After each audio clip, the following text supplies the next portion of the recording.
The fight to remake the Democratic caucus continues, this time with a primary challenger to the incumbent Democratic Representative Susan Davis for Congressional District 53 of California. We're joined in studio with contender Jose Caballero. Welcome to the studio. Yes, thank you for having me. Yeah, absolutely. It's really exciting to be here to kind of let everybody know about what is happening down in San Diego County. We have a very dynamic race, and the reason I'm running is because because I'm a progressive, right? And progress is in the name, because Susan Davis has been she's had inaction in signing on to Medicare for all, education for all, student loan debt forgiveness, and she has failed to bring the troops home. She's been in for 20 years and has been a member of the Armed Forces Committee, and her biggest donors are defense contractors. So as a progressive veteran for peace, I can't stand for this, and that's why we're gonna be passing the Hero's Promise once we get in. So the interesting thing is, I have heard, one of the stereotypes is that California is a pretty liberal state, but that there are areas that are incredibly conservative. And down in San Diego, it's known for being a little bit more conservative, but she has been the incumbent for a long time. Yes. She wins decisively. So this is not some sort, like, I know that there will be pushback from the establishment saying we can't have these primary challenges, we can lose seats. This is a pretty safe Democratic seat. Yes, it is. It's a 19 plus district. So that means every time she runs, she wins by 19%. The Republican to get into the primary, get into the general last time only got 20,000 votes. So it is a leadership district, and we need to be pushing and swinging to the fences, because if we have a strong progressive seat like this and we turn it, we have the possibility of being as progressive as we need to and be leading. And San Diego County District 53 is actually the largest donor base for like candidates like Bernie Sanders and Elizabeth Warren. Yeah, so it's a very, central San Diego is very liberal. So there's my parents live in San Diego, and I'm not sure if a lot of people outside of California know it. It's a military town, straight up. So when it comes to the kinds of things that she's put in place as far as representing and also supporting the military, what is the feel from the town about what she's done? Is it just looked over because she's just a name that's there and it seems like she must be doing okay? Or do people actually notice what's happening? So now that there's a legitimate challenger, myself, running, people are now starting to dig into her record. In the past, there hasn't been a lot of really strong challengers that have challenged her. So now that we're in the race, people are starting to examine that record, and they start seeing, well, she's only passed 2 bills that got signed into law, that she's just kind of just sat in office and not really done very much. And as a military town, people are very upset with her on the amount of money that she receives from the defense contractors and things of the like. And the fact that she's on the Armed Forces Committee and not a veteran is a problem. So why don't we talk about that topic, Harry? You mentioned that this is an opportunity for a leadership position and you want to be a leader on a particular area. So if we could bring up, I want to show people your Hero's Promise, Military and Veteran Bill of Rights. Talk to me about putting together this Bill of Rights and why was it important to include these particular components? Okay, so I served 6 years in the Navy as a reactor operator, and when you serve, you kind of go through what you call the meat grinder. People are, it's expected. It's like, oh, you go down to be torn down, to be brought up in your best image.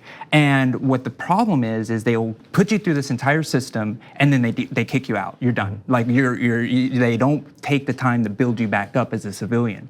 And this is a very, very critical issue because we're losing 20 veterans a day to suicide. And San Diego County, being one of the largest veteran populations, is actually 1 on average. And we have the highest population of homeless vets as well. So San Diego's leading in the wrong areas right now when it comes to veteran issues. And that's why I put my pen to the paper and actually wrote the Hero's Promise. And things such as simple as basic meal and sleep protection. I can't tell you how many times I was woken up as a form of punishment to go take out the trash after a long watch, and not missing meals.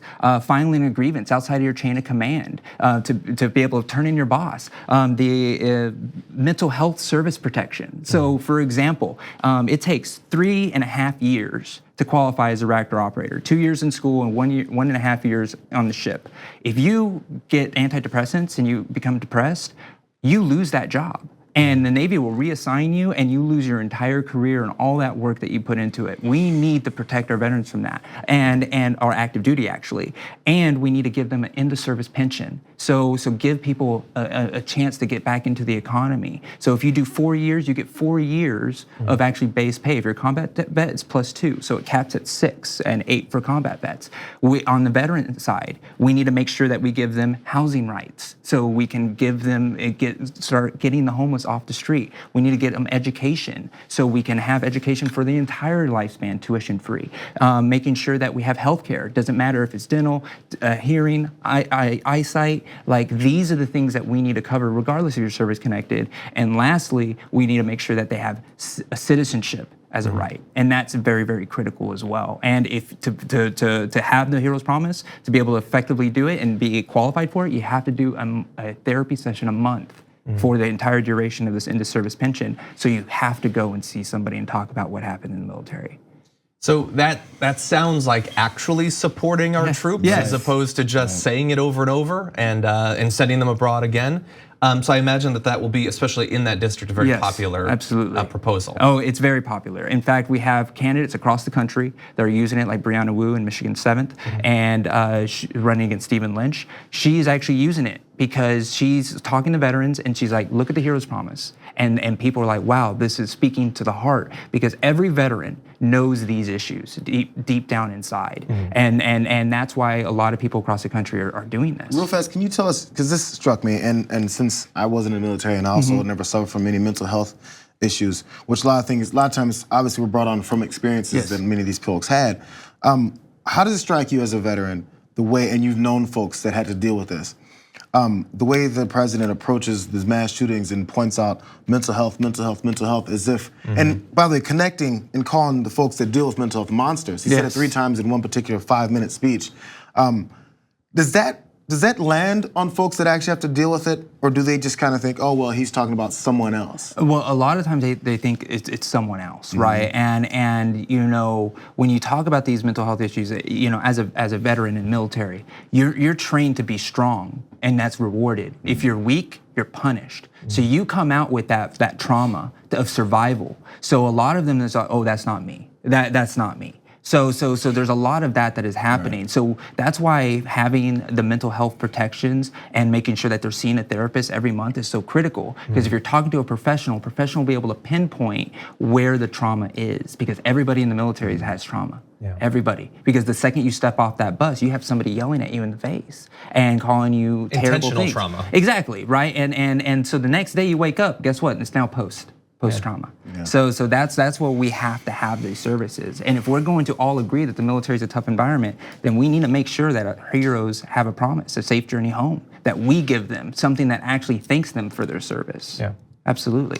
Well, that sounds like an awesome plan. I think it's probably going to play very well in the district and outside. It's been great getting a chance to get to know you a little bit better. Hopefully, we can talk a little bit more during the election. I have to imagine that there will probably be some pushback against you for challenging an incumbent. We can break that down as well. Absolutely. Before we say goodbye, do you have a website? Yes, I do. So it's joseforcongress.us and / the Hero's Promise if you want to learn more. But donate to our campaign. Our campaign is an actual policy that will save veteran lives. And if we're losing, over 139,000 veterans have passed away since 9/11. This is an epidemic. So if you believe in the Hero's Promise, donate to our campaign. Veterans across the country are donating, their family members are donating across the country, because we need to stop draping flags over coffins. We need a policy that's wrapped in one.